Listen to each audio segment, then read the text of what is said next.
Welcome to the Truth and Liberty Show, where trusted leaders bring biblical insights to important issues to help you stand for truth and effect godly change in our nation and in our world. Hello, everybody, and welcome to Truth and Liberty. So glad you could be joining us today. We're going to have a great program today. Our special guest is going to be Matt Staver, one of the best lawyers I know, the founder and president of Liberty Counsel. You know, I have hope for America.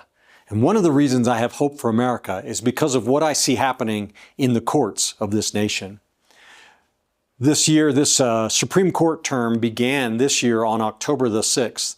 And the Supreme Court is facing several important cases. And, you know, we are seeing leftist ideology retreating on the national stage in many different places. And yet progressives are still pushing hard at the state level and also in the courts. But we have reason to be optimistic today. You know, by executive order, President Trump has banned DEI from the federal government, essentially. The Department of Defense is getting set right side up with Secretary Hegseth as they're purging this woke progressivism from the ranks of the military, returning to their purpose as a fighting force designed to defend the interests of the United States. The Department of Education is being reduced drastically in size, and also the funding through the DOE of these woke DEI programs in schools is being shut down. As a result of DEI programs, however, across the nation, education establishments are reeling, from these cutbacks. This is spawning lots of litigation, which is still working its way through the courts. Some red states now are passing laws banning girls in boys' sports, banning transgender surgeries on minors, and other woke priorities. But blue states have forged ahead with radical ideology, like in Colorado, for example, right here. Last year in the last legislative session, the liberal Democrat-controlled government of Colorado passed a law requiring all businesses across the state to use transgender people's preferred names and pronouns at all times in their advertising, in their public statements, when they're interacting with the people, and all sorts of other circumstances. This is obviously an unconstitutional restriction on the freedom of speech and on the freedom of conscience of those who believe that transgenderism is a lie, rooted in a lie, and it violates their own conscience to participate in it. So Truth and Liberty, for example, we filed an amicus brief in a case challenging that new law. But Colorado is already one of the most radical abortion and pro-homosexual and trans states in America. Jack Phillips, the owner and creator of Masterpiece Cake Shop, has been brought before the Colorado Civil Rights Commission 3 times, and 3 times he's gone up to the Supreme Court.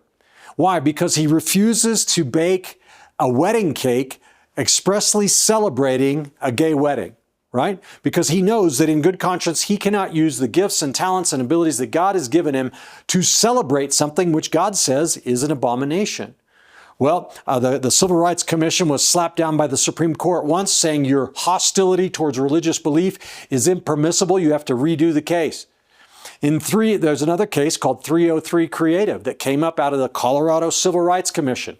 In this case, a wedding photographer, she has a website where she would take videos and photographs of weddings. Well, a gay couple came to her, and for the same reason as Jack Phillips, she said, "I'm sorry, but I can't service a gay wedding." And they sued her in the Civil Rights Commission, and it went all the way to the United States Supreme Court. And the court there said that is unconstitutional for you to fine her or punish her because she has a constitutional right to exercise her religious beliefs and to express them. You can't force her to express a view that is repugnant to her religious beliefs, to her conscience, if you will. Well, once again, here in Colorado, another case is headed up to the Supreme Court. This one is called Childs v. Salazar. You see, back in 2019, the radical Colorado legislature passed a law saying it's illegal for mental health care providers, in other words, counselors, psychotherapists, and so forth, to help a minor who is trying to get out of same-sex attraction. So you're under the age of 18, puberty, you're feeling attraction to the same sex, you know it's that homosexuality is wrong, you're confused, you want out of it, your parent wants you, is working with you or whatever, and you go to a counselor and say, I'm struggling with this issue and I need help. The Colorado government said, thou shalt not help that child. Well, that's obviously unconstitutional. It's obviously immoral and wrong, but it is the law of this state. Well, Childs v. Salazar is challenging that. Childs, the plaintiff, is a mental health professional who says, you know what, first off, I have the freedom to say what I want to say according to the truth, and I also have the freedom under the Constitution to speak according to my sincerely held religious beliefs, and I have a right, therefore, to counsel people and help them escape same-sex attraction. That case was just accepted by the Supreme Court. I believe it's going to have a positive result. By the way, what the liberals and the LGBT community call that kind of counseling is they call it conversion therapy. And they try to make it sound like some sort of dark ages treatment where people are, having lobotomies and shock therapy and drowning and all kinds of stuff to shock them out of being gay. That's not what we're talking about today, folks. We're talking about helping people who want to escape it, who want to find deliverance. And we're going to talk about that more. But, another radical state where this leftist woke ideology is still being pursued with vim and vigor is California. California is an abortion and a trans destination state. Colorado is an abortion destination state. You can get an abortion in Colorado and California and Oregon and Washington and many other places all the way up through birth. No questions asked, no restrictions. Furthermore, in California, a minor can go there and get transgender surgery. In other words, have breasts removed, other body parts removed, new body parts sewn on, or whatever you want to call it. This mutilating process with hormone therapy and everything else that totally alters and even destroys the human body. And you can do that even if you live in another state. Even if in your home state, it would be illegal to do so. California says, nope, the doors are wide open here. Bring your minor children to have them mutilated. Well, these issues are still, I don't want to say they're alive and well. The Lord has prophesied through Andrew Womack that the woke ideology is coming down, and we can see it happening with our very own eyes, and we rejoice in that. What I'm trying to say is this fight is not over. We still have a lot of ground that we have to take, and it's going to take dedicated work, hard work by Christians and believers in all segments of society, but especially in the courts. We need Christian lawyers. We need Christian legislators. We need Christian attorneys to get into the fight and begin to challenge these things and to fight for a restoration of the biblical foundations of this nation and a restoration of the principles upon which the nation was based, the idea of natural law and so on. Some of the cases that are pending right now that are out there. A teacher, for example, is facing termination for having a crucifix sitting on her desk at school. 2 airline employees were fired because they spoke up when their airline announced that the company was backing the Equality Act in Congress, which would have eliminated their protections for religious speech. That's right. If they had spoken up inside the workplace and said, well, we believe, according to the Bible, that homosexuality is wrong and transgenderism is wrong, that God created a male and female and sex should be confined to marriage, they would be violating the law under the Equality Act. Well, this airline says, we support the Equality Act. Provide your comments. So these 2 employees provided their comments and they were fired. There's another case out there. An evangelist in Missouri was banned by a local town from preaching the gospel in a city park. And we have this other problem throughout the entire country today, even in red states. Pornographic, obscene material is in our children's libraries, in our public schools, and even as curriculum. I was just at a seminar last week where this problem was being discussed as it exists here in Colorado. And there were excerpts read from some of these books. I mean, these things will embarrass you. They would turn a biker red, right, with embarrassment. I mean, whatever. This stuff is graphic. It has no place in our schools. And yet we're running up against claims that we are trying to censor, claims that we're Nazi book burners, and all this kind of stuff. I guess according to the progressive left, anything and everything is okay for a child to read and consume, even if it doesn't have any literary or educational value, because we have to keep an open mind after all. I want to say, what about protecting our kids? Don't we have an obligation to protect our kids from harmful ideas, harmful material? And I know there's a balance here, obviously. But would you take your young child to an X-rated movie? Then why would you have them read these books? Would you take them into a brothel and have them witness sex acts? Of course not. So why would you expose them to pornography?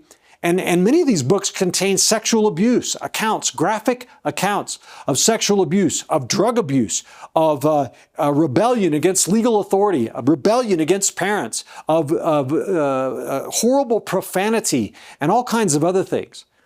And and so you think it's okay to give these to our students, all in the name of having an open mind. Well, I think that's insane. And I think it's an abrogation of our responsibility as adults. These fights that we're in, they're essential. They really go to the heart of our founding principles as a nation. The First Amendment says that Congress shall make no law respecting an establishment of religion or prohibiting the free exercise thereof. It also says Congress shall make no law prohibiting or restricting the freedom of speech.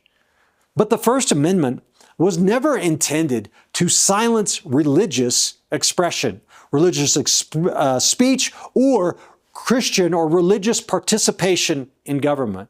It was never intended to prevent our laws from being based on biblical values. But Joe Biden and Barack Obama before him, they did a great deal of harm. One of the things they did was something called the abortion pill, for example. So the abortion pill, relatively new medication, but with this, it's actually a two-part medication, but with it, a woman can take it and abort her pregnancy, right? She doesn't, it's not necessary for her to have a doctor actually remove the baby from her womb. Her body will do it if she takes these drugs. It used to be that this drug was regulated by the FDA. It could not be shipped by mail. It had to be prescribed by a doctor, and it had to be administered in a clinical setting. Now, I think the pill ought to be completely and totally illegal, right? It's murdering an innocent human being. But these common sense safety procedures or restrictions were in place for a reason, and Joe Biden did away with them, right? During COVID, and the FDA never went back. Today, more than half of the abortions in America are a result of this abortion pill. And there's lots of bad stuff that's happening as a result of it. Our guest today is has a lot of good, helpful information on this. But another one is gay marriage. In the year 2015, during Barack Obama's second administration, the United States Supreme Court decided a case called Obergefell versus Hodges. Now, it's been so long ago now, 10 years, that people are beginning to forget what a cultural earthquake Obergefell was, and legal earthquake, if you will. Because there was no such thing as gay marriage prior to Obergefell, except I think maybe Vermont had gone there, maybe Oregon. But the Supreme Court of the United States in Obergefell said, not only can a state allow two homosexuals to marry, no, every state in the Union must, under the United States Constitution, must allow and enforce and give equal status to homosexual marriage. In deciding that case, the court basically turned a blind eye to 6,000 years of human history, 240 years of American history, the entire history of Christian civilization in the West, the entire common law. Because gay marriage has never been recognized in the entire history of Western civilization. And it's completely contrary to the Bible and the principles upon which our nation was based. But somehow, this court, somehow these justices in Washington, D.C. decided that they had the power to undo all this and find a right to gay marriage in a document that never once mentions marriage, never once mentions homosexuality or sex at all. right? But they found it there. Well, folks, we're not done with the gay marriage debate. We're not done with the gay marriage case. Let me say this, the impact of the gay marriage case, that Obergefell decision, cannot be understated. The damaging effect on America and on our culture. I don't mean to moralize here, and I don't mean to preach, but we have to remember, homosexuality, the act, is contrary, and especially homosexual marriage, it's contrary to all standards of morality throughout history. There has never been a culture or a civilization that embraced that conduct and thrived and even survived. Usually it manifests, becomes acceptable in the final stages of the decay of a civilization. We can look back at ancient Greece. We can look back at ancient Rome. We can look back at Sodom and Gomorrah and throughout history. And it's always at the latter end of the deterioration of a culture and a society. Homosexuality is contrary to natural law. What do I mean by that? I mean the moral law of God that's built into creation and in the Scripture. Let's look at creation.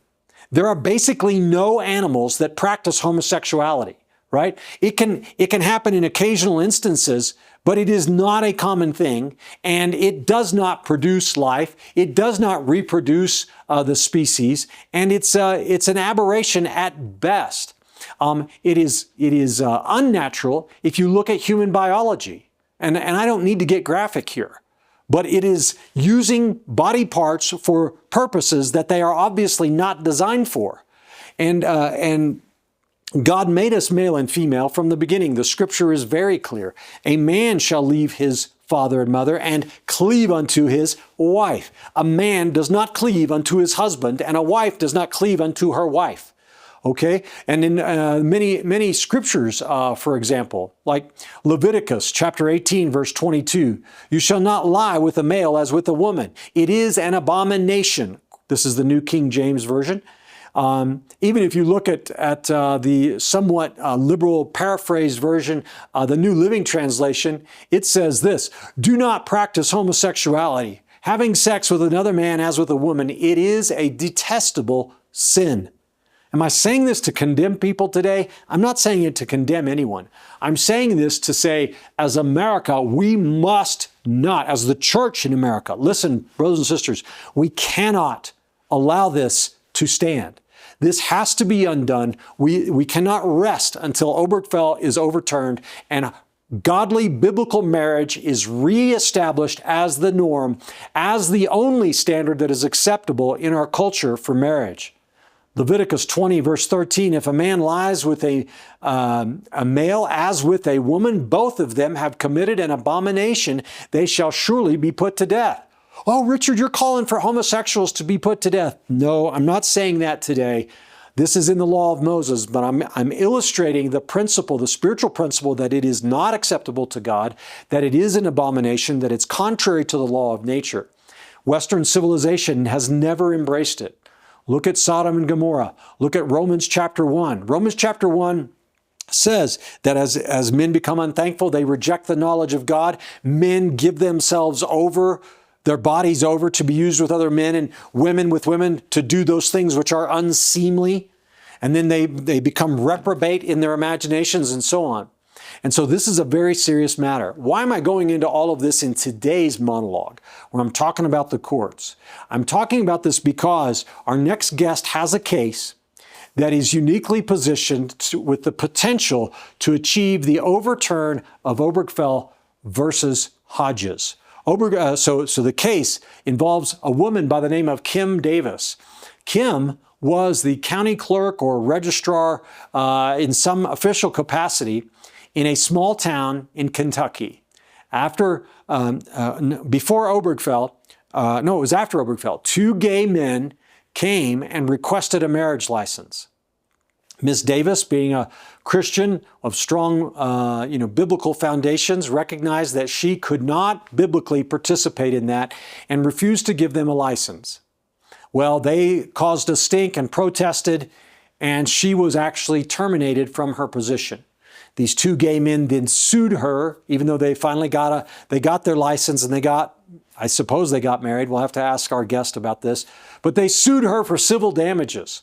And basically, they have recovered now a judgment against her of over $300,000. And she is facing bankruptcy today because of it. Well, her case is now in front of the United States Supreme Court. The court has to decide whether it will hear the Davis case.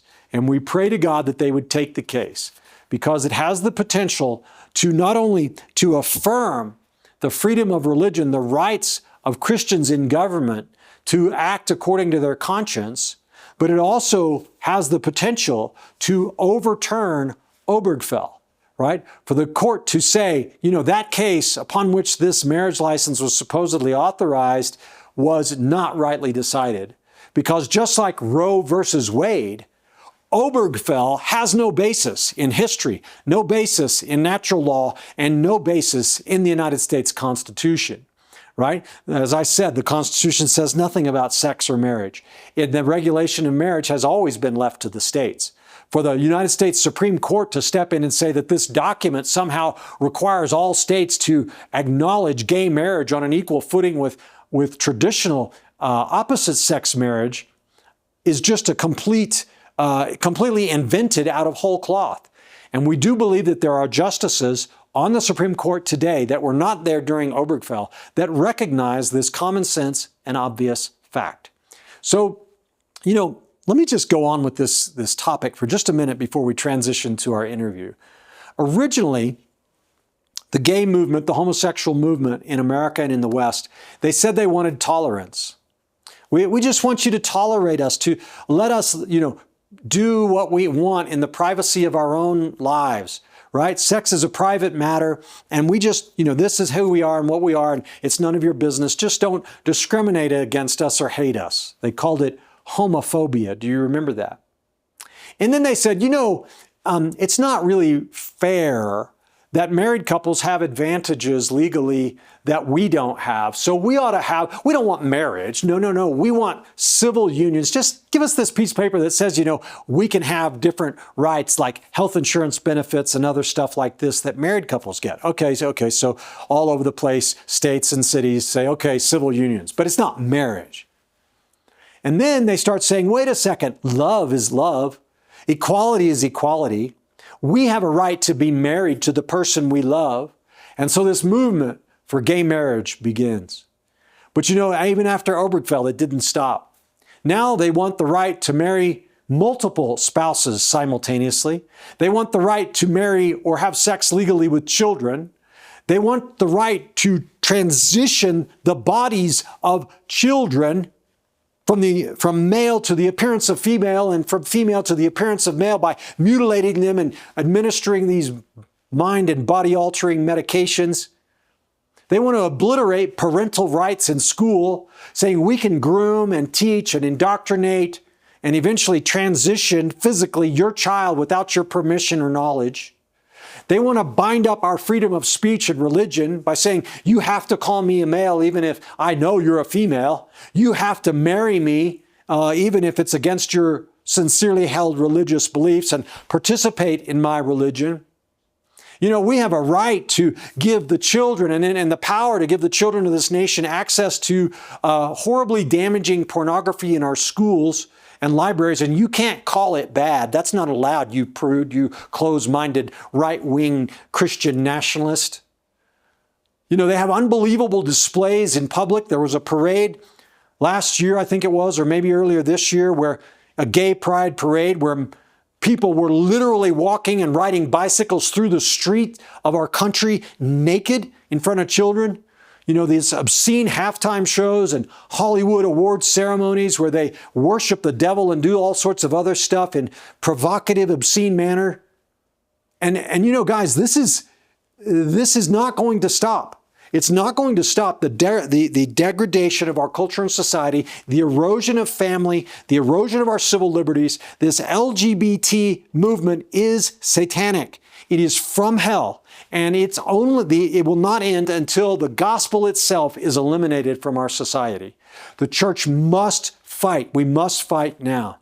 There is no one that I know who fights better and fights harder and even more effectively than Matt Staver. He's the founder and president of Liberty Counsel. Liberty Counsel is more than a law firm. It's a ministry. It's a ministry that fights in our culture, but it also fights in our courts, representing people of faith as they stand up for Christian values of the rights of conscience and the rights of free speech. The list of cases that Matt and his amazing team of attorneys have won in courts all the way and governmental bodies all the way from city councils to the United States Supreme Court there's pages and pages of victories. He's played a hand in some of the most important decisions of the United States Supreme Court in the last 50 years. And I have utmost respect for him. He and his team represented this ministry in a battle against the state of Colorado during the COVID pandemic, and they just provided exceptional legal services. And so I'm very honored today to bring Matt back on Truth and Liberty to talk about what he's doing today about the Kim Davis case and more. So stay tuned. We're going to take a short break, and we'll be right back after that break with one of the best lawyers in America, Matt Staver. Are you passionate about standing for truth in the culture, but don't know how to get started? Well, Truth and Liberty, our mission is to educate, unify, and mobilize the body of Christ to stand for truth in the public square. And as part of our mission, we provide you with an amazing array of resources on our website. And our website has just been revamped, remodeled, and retooled to be user-friendly. And I'm so excited about it because I believe that there's nothing like it out there anywhere. I want to encourage you today to go to truthandliberty.net and check out the Resources Center and the Get Equipped Center. On our Resources Center, you will find hundreds of links, hundreds of videos, articles, blogs, even America's original founding documents can be found on Truth and Liberty's Resources Center. It's searchable by topic, preset topic, or you can put in a custom search to find exactly what you need and what you're interested in. In the Get Equipped section, we link you to tools created by our strategic partners, including Pray, Vote, and Engage tools. We culture impact teams, civic action teams, biblical citizenship in modern America, biblical worldview training, and more. So go today to truthandliberty.net and find what you need to get equipped to stand for truth in the public square. Okay, everybody, welcome back to Truth and Liberty. I hope you enjoyed that break. Our special guest today is my good friend, Matt Staver, who's the founder and president of Liberty Counsel, one of the most important, I would venture to say, one of the most important legal organizations in America, certainly when you're talking about a biblical worldview and the restoration of our founding principles as a nation. Matt, it's so good to have you on Truth and Liberty again. Richard, it's always good to be with you and with the whole team there. You know, Matt, I'm a lawyer, so I love getting into this stuff, but I think one of the areas that the average everyday American quite doesn't fully appreciate, not any fault of their own, but is the importance of the rulings that come out of our court system and the Supreme Court especially. And that's where your bread and butter is, your list of victories in the Supreme Court and really at courts all over the country for biblical values and America's founding principles is just amazing. What is happening now at the Supreme Court? Can you kind of give us an overview of where we are? I know that their term just began in October, but things are already hot and heavy, if you will.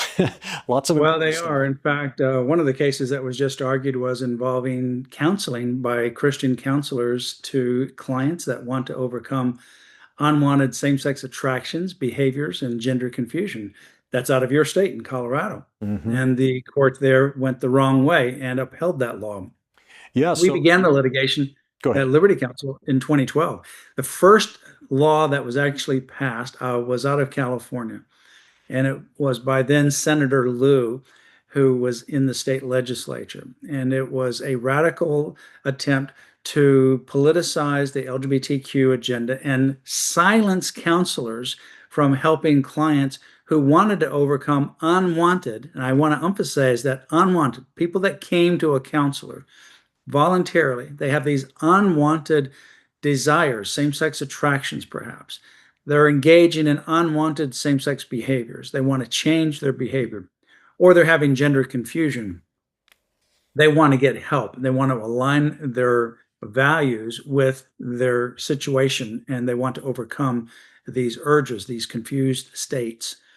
And in California, the law said you can't help them, that you have to actually override their views or override their objectives and force a pro-LGBTQ agenda on them. In other words, counselors are permitted to tell someone, oh, you're born in the wrong body. We'll give you puberty blockers, opposite sex hormones, and then we'll go through mutilating surgeries and all will be well.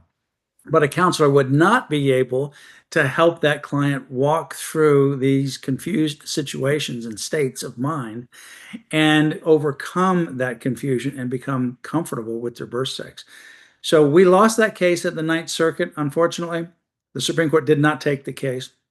Then New Jersey was the second state that passed a similar law, virtually identical. We litigated there. The court also upheld that law, but for a slightly different reason. Supreme Court did not take the case. That was the problem. They should have intervened back then. These were serious First Amendment violations, and they didn't. And maybe it was by God's providence because there was a different court back then. But as a result of that, not overruling these laws, 110 similar laws popped up all over the country, about 20 states, and the rest of those are cities and counties, all blue, Democrat-controlled cities, counties, or states, including Colorado. Then in 2015, California said, well, we're going to use the same precedent in our case, the pickup case, and we're going to force licensed pregnancy centers to refer people to low-cost or free abortions. So they passed a law telling crisis pregnancy centers they had to give this 22-word statement in 48-point font in multiple languages, and they had to put it on their brochures, on their websites, on billboards, and in their lobby, referring people coming to crisis pregnancy centers for low or no-cost abortions. They said, well, if we can tell counselors what they can't say or what they can say, then we can tell licensed pregnancy centers what they must say. That went to the Supreme Court. We represented one of those crisis pregnancy centers, and the Supreme Court sided with our crisis pregnancy centers, striking it down. And in doing so, they cited the pickup case out of California, the King case out of New York, or out of New Jersey, and they abrogated them. So that opened up the opportunity to further litigate. Then we continued to litigate, and we won 2 cases at the Court of Appeals in Florida that struck down these laws. But then the court, in a separate case in Colorado, went the wrong way. So that set up the conflict. And now the case is before the U.S. Supreme Court, just argued. And Richard, I predict that as a result of what we saw in the arguments, we'll have a 6-3 or 7-2 win that will strike down these laws based upon the First Amendment. But the other thing I think too, Richard, not only will we have a great victory at the Supreme Court, because they all, a majority, vast majority of them seem to suggest and believe, like it is, that this is viewpoint discrimination in violation of the First Amendment. But with 87 of those laws still on the books, since we struck down 23 of them, including Colorado, I anticipate, notwithstanding what the Supreme Court does in 2026, we'll have to continue to litigate in these states and cities and counties, because I believe some of these blue Democrat-controlled cities, counties, and states will oppose the Supreme Court and maintain those laws in existence until they're forced one by one to repeal them by virtue of a court order. So I think we're going to still have litigation ahead, but it's a great victory, I think, that's coming. Oh, that's amazing. So Matt, what an incredible narrative that you just gave. Let me see if I can unpack it just a little bit. There was a case you were talking about just a couple of years ago. I think it came out of California. I think you referred to it as the pickup case, but it had to do with forced speech on pro-life, pregnancy resource centers, right? Where California. Yeah, that was the NIFLA case that came out of California on the pregnancy centers. And it relied for justifying that they could force pregnancy centers to refer to abortion on the pickup case that we had in 2012. Okay, so it relies on now the left, I think they call this ban on helping people who have same-sex attraction, they call it conversion therapy. And I remember going to some hearings here in Colorado when this bill was being considered. We were fighting against it, and there's this parade of horribles that they present to the state legislature of, electroshock therapy and abuse and I don't know what all, but all this, and they call it conversion therapy, and all counseling falls into that bucket and it ought to be banned because you can't change. If you're gay and you can't help it. Well, we know that's a lie, don't we? Because studies have shown that people that suffer with gender confusion or even same-sex attraction, the vast majority of them in their childhood years or teen years, when they're adults, they will figure these things out. Some people need help, but it's not an immutable characteristic. Is that your understanding as well? That's right. The studies are between 85 and 90% of those that are gender confused in their adolescent and teen years, they naturally resolve that without any help at all. And they become content with how God made them as male or female. So if in that situation, you then talk to an individual and you tell them, you know what, you're born in the wrong body. I know what we can do. Puberty blockers, cross-sex hormones, and then we'll have mutilating surgeries and all will be well. But they would naturally resolve anyway without that. Now you've really harmed them. Mm-hmm. And so these legislators and these political attempts refer to this as conversion therapy. There's no such thing in the counseling world called conversion therapy. It's a political term.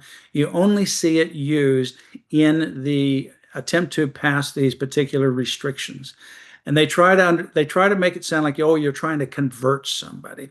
And then they try to make it sound like, you're doing more than just talking. I remember the first time I argued one of these cases in California, the judge says, so what happens? And she was thinking, well, you must be doing electroshock, water therapy, you're waterboarding them, you're doing something abusive to them. I said, what happens in a counseling room? The client talks, the counselor listens, they talk back and forth, they just talk. It's all speech. There's no electrodes attached to someone's head. They're not torturing these people. But that's the kind of idea that these LGBTQ advocates try to convey in order to pass these laws that are frankly very dangerous and unconstitutional. Right. And so, I remember when this ban was passed in Colorado, I was stunned by it. As an attorney, I'm thinking, how can people not obviously see that this is a blatant restriction on freedom of speech? And yet they either don't care or they're blind to it. But is there any real logical argument against the First Amendment challenge? There's not really any logical argument. And so we won 2 cases at the Court of Appeals that ruled exactly as I think how the Supreme Court will rule. And that is, these are clear violations of the First Amendment because they restrict viewpoint. They allow one viewpoint on human sexuality, for example, that you can quote, you take puberty blockers, cross-sex hormones, and you can become anyone you want to be. But they don't allow the viewpoint that you can change, that you can overcome these unwanted attractions, gender confusions, or behavior. They don't allow change in that respect. So it's a one-way street, and it's pretty obvious. I think that's what the Supreme Court justices are going to do. So I think we'll have a great victory in 2026. This has been 13 years in the making for us. We filed an amicus brief in that case, 2 amicus briefs in the Childs versus Salazar case. But we've been litigating this matter since 2012. We actually started the litigation in this particular arena. But again, I think what we'll see, because we've seen this in other areas where you have blue states, blue governments, Democratic-controlled, politically motivated entities that really want to defy the U.S. Supreme Court. They create sanctuary cities for illegal aliens. They create these, like California has just created basically a sanctuary to prescribe mifepristone, the abortion drug. So I anticipate they'll just simply not react to it and maintain these laws on the books. Well, we'll have to file, and there's 87 of those out there, against these entities and force each one to repeal their laws. It's going to be costly for them but I think they will resist. I anticipate they will on this issue because they're so blind to this matter. Well, so this case coming out of Colorado, the law prohibits this so-called conversion therapy for minors. And we have a mental health counselor here who's challenging it. She's the plaintiff in the case. But the 10th Circuit upheld the law, Matt. How could they do that when it's so obviously contrary to the First Amendment? Well, they actually upheld the law even though we have 2 11th Circuit Court of Appeals decisions in our case called Otto and that was against Boca Raton, Florida, and Palm Beach County, Florida. And then also the Vaso case, which is against Hillsborough or Tampa. And those were directly on point. We had 2 wins. They just ignored it. They ignored the Supreme Court's NIFLA case, even though it expressly abrogated the pickup case out of California, the King case out of New Jersey. They ignored the 11th Circuit 2 decisions that we had. They just didn't care. So that's what I mean, Richard. I think they don't care, and they will actually resist. And that's why they're going to have to be forced to repeal these laws once the Supreme Court issues the decision. Well, that's amazing, Matt. We sure hope that that happens, and believe that it will. What can people, average, everyday Americans, do? I mean, it's not like they can call up the Supreme Court justices and say, "Hey, I want you to vote this way." What can they do? Can they support Liberty Counsel? Can they pray? What do you think is the best way for people to respond? Well, Richard, certainly they can support Liberty Counsel. Our website is lc.org, and obviously pray. And I wanted to bring up a case, Kim Davis, that is critically important for everyone to pray about. That is critically important. When a case is up before the Supreme Court, there's 2 things you can do: pray, and that's certainly critically important, and then provide support. And in this particular case, the Kim Davis case also is involved in this LGBTQ agenda. And you see the link between the 2. They're wanting to prevent people from counseling individuals to come out of this LGBTQ trap. In Kim Davis's case, 10 years ago, on June 26, 2015, 5 lawyers, and that's the Chief Justice John Roberts' words, not mine.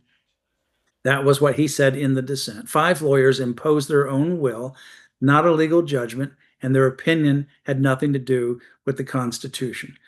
Chief Justice John Roberts said that they attempted to rewrite the definition of marriage that had been so for millennia of human history, since really the beginning of creation. And then he said, who do we think we are? Indeed, who do we think we are to change God's definition of marriage? Well, Kim Davis, the clerk of Rowan County, Kentucky, because of her religious convictions, she wanted her name removed from the marriage licenses. She couldn't put her name on the license and affirm a marriage that God does not design or bless. And so she was sued by 3 same-sex couples. And then she was thrown in prison for 6 days. While she was in prison, one of the deputy clerks actually issued the license, striking off her name from the license. One of the couples said that's all they wanted. They went away. The other 2 continued to sue Kim Davis because they wanted her name on their license. The governor, the Democrat, Bashir, who refused to give her an accommodation, then said, it's okay, the license is valid without her name. That was in September of 2015. Then a new governor gets elected, Matt Bevin, and he gives an executive order giving her an exemption and all the clerks. Then in April of 2016, the legislature unanimously passed a law exempting all clerks. So she got the exemption and the accommodation she wanted. No clerk now has to have their name on a same-sex marriage license. But then they wanted her name on the license, and when they didn't get it, they came after her personally. So the litigation continued. We went to jury trials in 2023 with 2 juries in the same courtroom at the same time.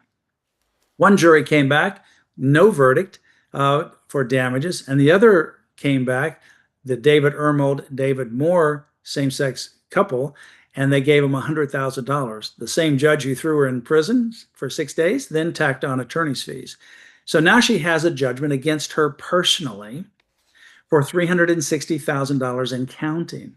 And that case now is before the U.S. Supreme Court. There's 2 issues. Number one, we're asking the court to reverse the verdict against Kim based on the free exercise of religion. She got the accommodation she asked for. It was fairly quick, but she should have gotten it immediately. And number 2, and most importantly, we're asking the High Court to overturn the Obergefell opinion. And that's the issue that is garnering a lot of attention. So we just finished filing our reply brief at the petition stage. The justices now in the next few days, and this is why it's critically important to pray, will meet in what they call a conference. We need 4 justices to vote yes to take the case. And then obviously that would be argued And then we'd need 5 justices, of course, to win this case.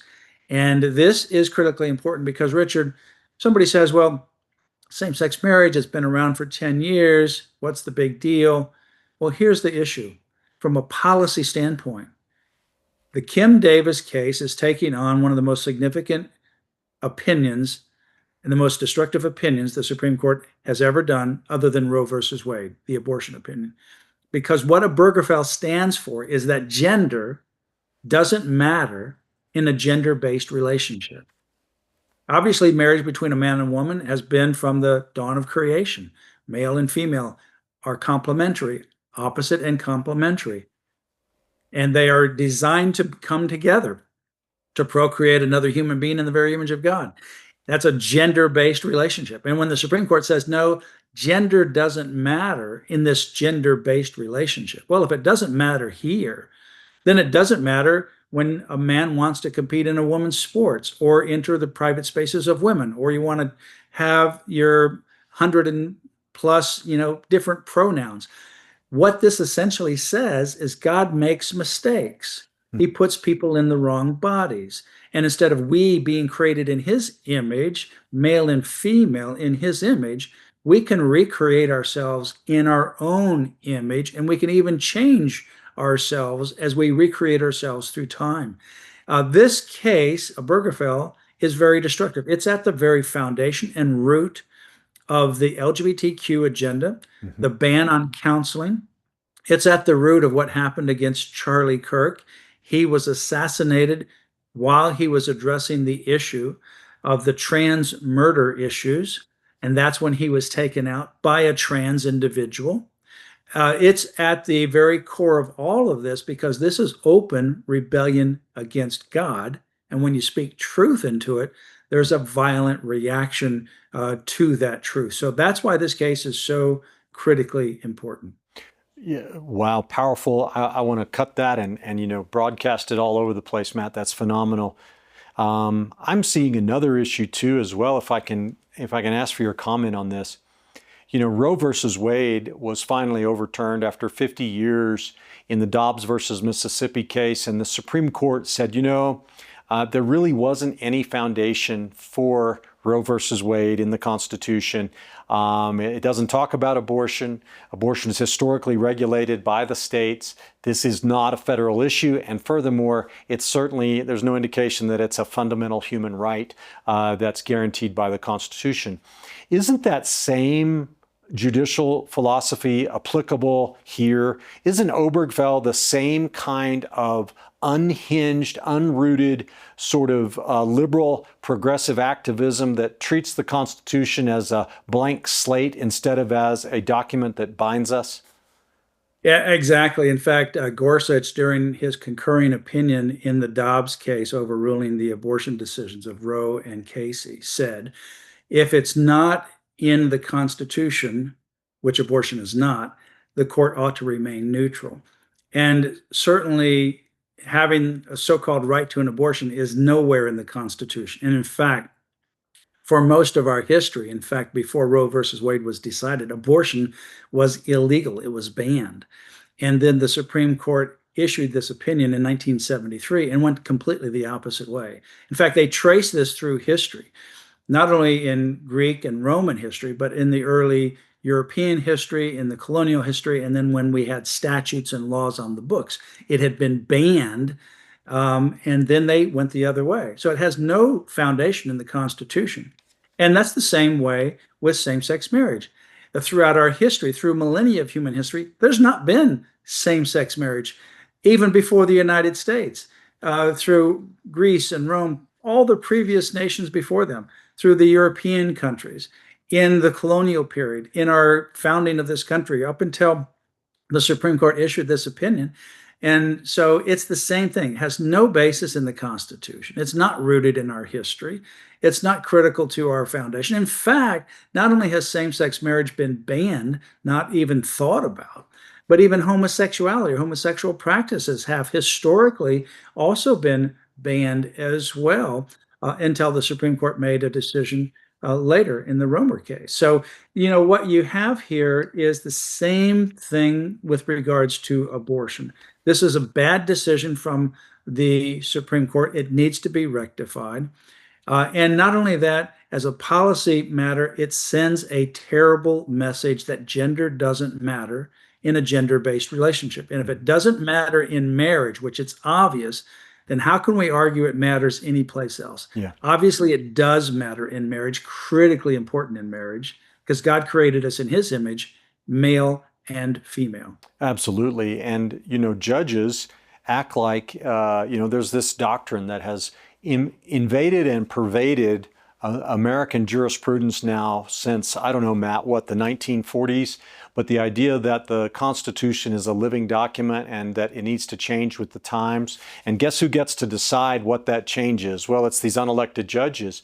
Well, that's not a Republican system, is it? And it's certainly not what our founders intended.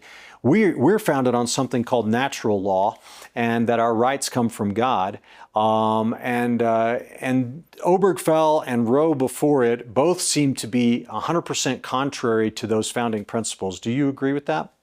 I do agree with that. And they have a connection too, because abortion is sexuality without the consequence of procreation. Right. And same-sex relations is sexuality without the possibility of procreation. Oh. It's a complete aberration of how God created us. And I would also say this, Richard, when Roe versus Wade was overturned, some of the legislators that were pro-life became silent. They were calling for the overturn of Roe. But then when it happened, where were they? And then the church, some people in the churches, some leaders in the church, they remained silent. And so we have to be prepared for this. We have to be prepared, particularly as the church. We can complain against legislators, and certainly we need to elect people in office that are good and godly.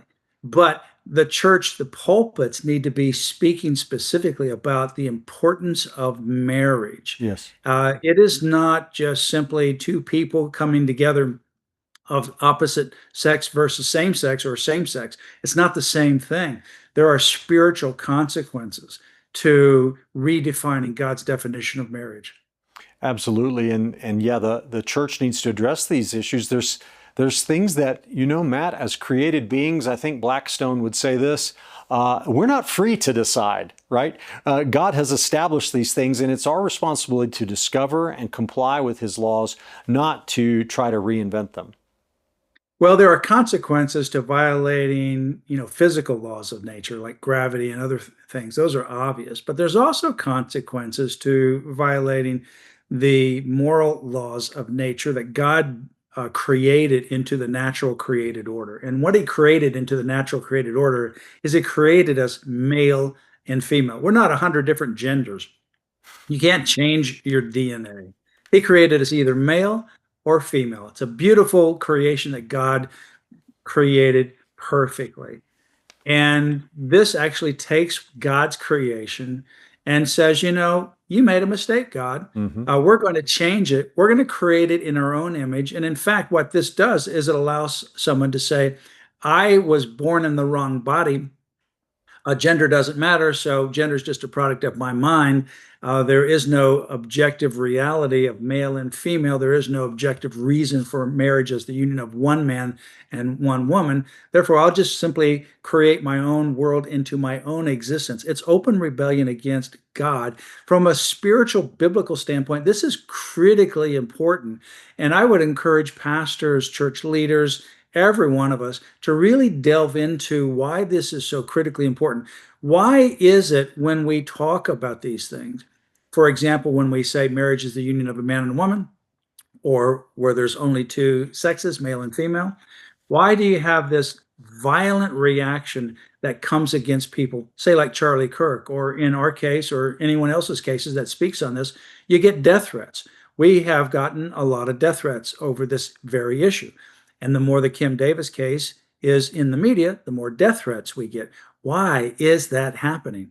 I think it's a spiritual root cause. Yes. It's a dark demonic issue. And it is Satan's trap to ultimately destroy individuals, to actually take God's creation, pervert it in a way to make it look acceptable. And what it is a deadly trap. Man, very well said. Well, we have 2 minutes left. Max, I want to ask you about a new case that's come up called Louisiana versus US FDA. Louisiana is suing the Food and Drug Administration over the abortion pill and its deregulation, if you will. In other words, the federal government has abdicated responsibility over this dangerous drug, and it's allowing, I don't want to be too graphic, but sometimes we have to. Babies are literally being aborted in toilets, in homes all across, in hotels all over America because of this unregulation. And it's polluting our water supply, not to mention killing millions and millions of innocent babies, even in states that are now trying to exercise their lawful power to restrict abortion. Do you think the Louisiana is going to succeed in this? And is this a hopeful sign? I think this is a hopeful sign, and I think there's other efforts that are taking place with RFK Jr.